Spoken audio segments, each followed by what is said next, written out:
প্রেগনেন্সির সময় বমি আর গ্যাস এই দুটো সমস্যা যেন 90% মায়ের কাছে চিরচেনা। ভোরে ঘুম থেকে উঠেই বমি ভাব, দুপুরে প্রিয় খাবার খেতে গিয়ে বুক জ্বালা, আর রাতে শুতে গেলে পেটের গ্যাসে কষ্ট। এমনটা কি আপনার সাথেও হচ্ছে? এটা শুধু বিরক্তিকর নয়, ঝুঁকিপূর্ণ। কারণ যখন আপনার শরীর খাবার ধরে রাখতে পারছে না, তখন শিশুটিও ঠিকমতো পুষ্টি পাচ্ছে না। তাহলে প্রশ্ন হলো, কিভাবে এই কষ্ট কমানো যায়? ভালো খবর হলো, ঠিক খাবার বেছে নিয়ে আপনি এই সমস্যাকে অনেকটা নিয়ন্ত্রণে আনতে পারেন। আজকের ভিডিওতে আমি বলবো 6টি বৈজ্ঞানিকভাবে প্রমাণিত খাবারের টিপস, যা আপনাকে শুধু বমি আর গ্যাস থেকে মুক্তি দেবে না, বরং পুরো গর্ভকালীন সময়কে করবে অনেক হালকা, অনেক আনন্দময়। শেষ পর্যন্ত থাকুন, কারণ 6 নম্বর টিপসটা নিয়ে অনেক মা ভুল জানেন, কিন্তু একবার জানলে আর ভুল হবে না। আদার জাদু। ভাবুন তো, একটা সাধারণ মশলা আদা কিভাবে আপনার সকালটায় বাঁচাতে পারে। প্রেগনেন্সির সময় বমি ভাব বা মর্নিং সিকনেস হয় মূলত হরমোনের পরিবর্তনের কারণে।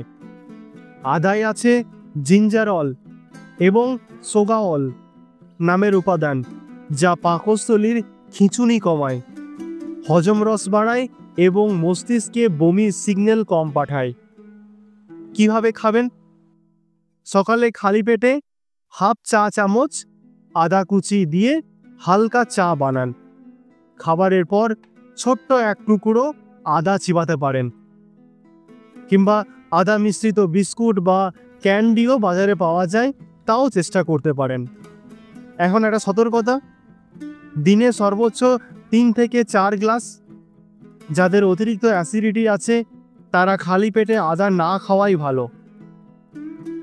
একজন মায়ের গল্প শোনায়, তিনি সকালবেলায় খাওয়ার আগে সব কিছু বমি করে ফেলতেন। ডাক্তার পরামর্শ দিলেন খালি পেটে 1 কাপ গরম জলে আদা মিশিয়ে খান। 1 সপ্তাহের মধ্যেই তার বমি ভাব অর্ধেক কমে গেল। তাহলে ভাবুন তো, একটা রান্নাঘরের মশলা আপনার এত বড় সমস্যার একটা সমাধান করতে পারে, সেটা কি কখনো ভেবেছিলেন?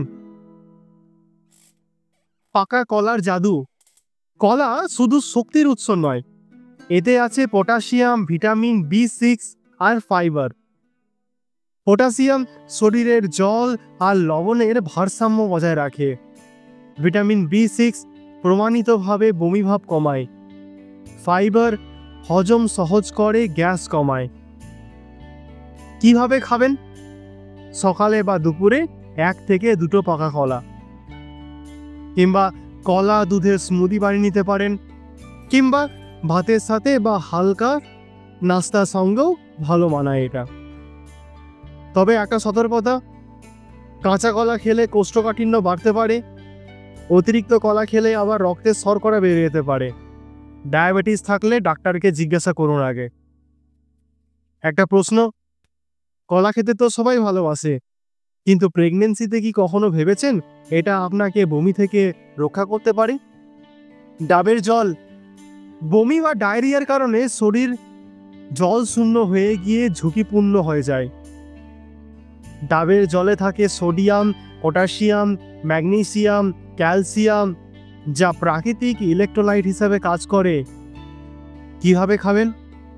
দুপুরে 1 গ্লাস ডাবের জল, খালি পেটে না খাওয়াই ভালো, খাবারের 1 ঘন্টা পরে খান। এখন সতর্কতা, দিনে 1 গ্লাসই যথেষ্ট। যদি গ্যাস্ট্রেশনাল ডায়াবেটিস বা উচ্চ রক্তচাপ থাকে তবে ডাক্তারকে জিজ্ঞাসা করে খাবেন। তাই তো বলে গর্ভাবস্থার বন্ধু হলো মিষ্টি ডাব। ওটস ও হালকা শস্যজাত খাবার।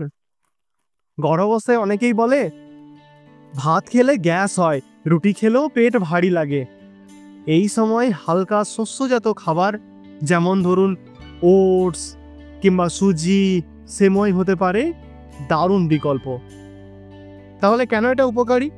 কারণ এদের মধ্যে আছে সলিউবল ফাইবার, যা হজমকে সাহায্য করে, ধীরে শক্তি ছাড়ে, আর ঘন ঘন ক্ষুধা লাগবে না। রাতে খেলে পেট ভরা অনুভূতি হবে, আর ঘুমটাও কিন্তু ভালো হবে। কিভাবে খাবেন তাহলে?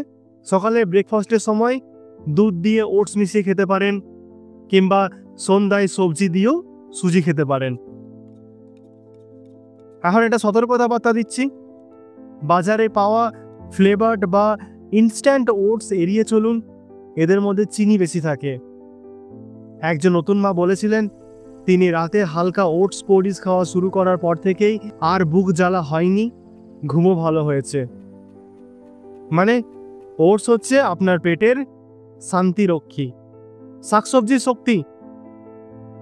গর্ভাবস্থায় প্রায়ই মারা শাকসবজিকে খেতে চান না, কারণ বমি ভাব বেড়ে যায়, কিন্তু আসলে সিদ্ধ শাকসবজি হজম সহজ করে, কোষ্ঠকাঠিন্যকে দূর করে আর গ্যাস এটাকেও কমায়। কোন শাকসবজি খাবেন? লাউ খেতে পারেন, ঝিঙে খেতে পারেন, কলাও খেতে পারেন, এইগুলো পেটকে ঠান্ডা রাখে। গাজরও খেতে পারেন, গাজরের মধ্যে প্রচুর পরিমাণে ভিটামিন এ সমৃদ্ধ থাকে।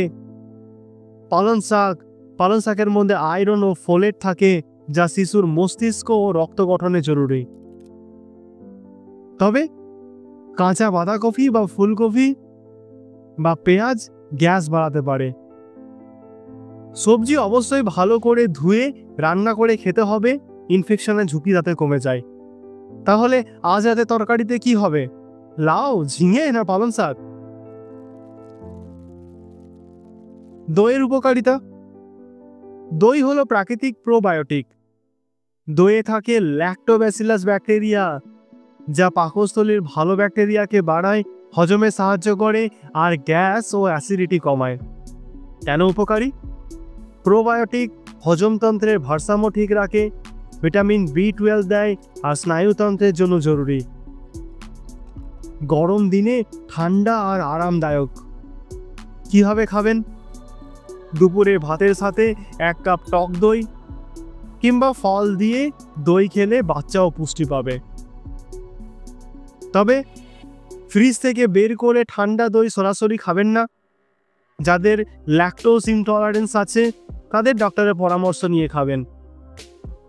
ভাবুন তো, এই 1 কাপ দই আপনাকে শুধু আরামই দেবে না, বরং বাচ্চার জন্য নিরাপদ পুষ্টি যোগায়। তাহলে আজকে জানলেন আদা, কলা, ডাবের জল, ওটস, শাকসবজি আর দই, এই 6টি খাবারই গর্ভাবস্থায় বমি ও গ্যাস কমানোর সহজ ও নিরাপদ সমাধান। মনে রাখবেন, গর্ভাবস্থা মানে শুধু 9 মাস সহ্য করা নয়, এটা এক নতুন জীবনের জন্মযাত্রা। সঠিক খাবার বেছে নিলে আপনি থাকবেন সুস্থ আর আপনার শিশুও পাবে সঠিক পুষ্টি। প্রতিটি কষ্টের পিছনে এক নতুন জীবনের হাসি লুকিয়ে আছে, তাই এখনই সঠিক পদক্ষেপ বেছে নিন। যদি ভিডিওটি ভালো লেগে থাকে তাহলে লাইক দিন, আপনার গর্ভবতী বন্ধু বা পরিবারের সাথে শেয়ার করুন। নতুন মা বাবার জন্য আরও একটা গুরুত্বপূর্ণ টিপস পেতে চ্যানেলটিকে সাবস্ক্রাইব করতে একদম ভুলবেন না। শেষে একটা প্রশ্ন রেখে যাচ্ছি, এই 6টির মধ্যে আপনি আজ থেকে কোনটা খাওয়া শুরু করবেন? কমেন্টে জানাতে কিন্তু ভুলবেন না। তাহলে দেখা হবে পরের ভিডিওতে।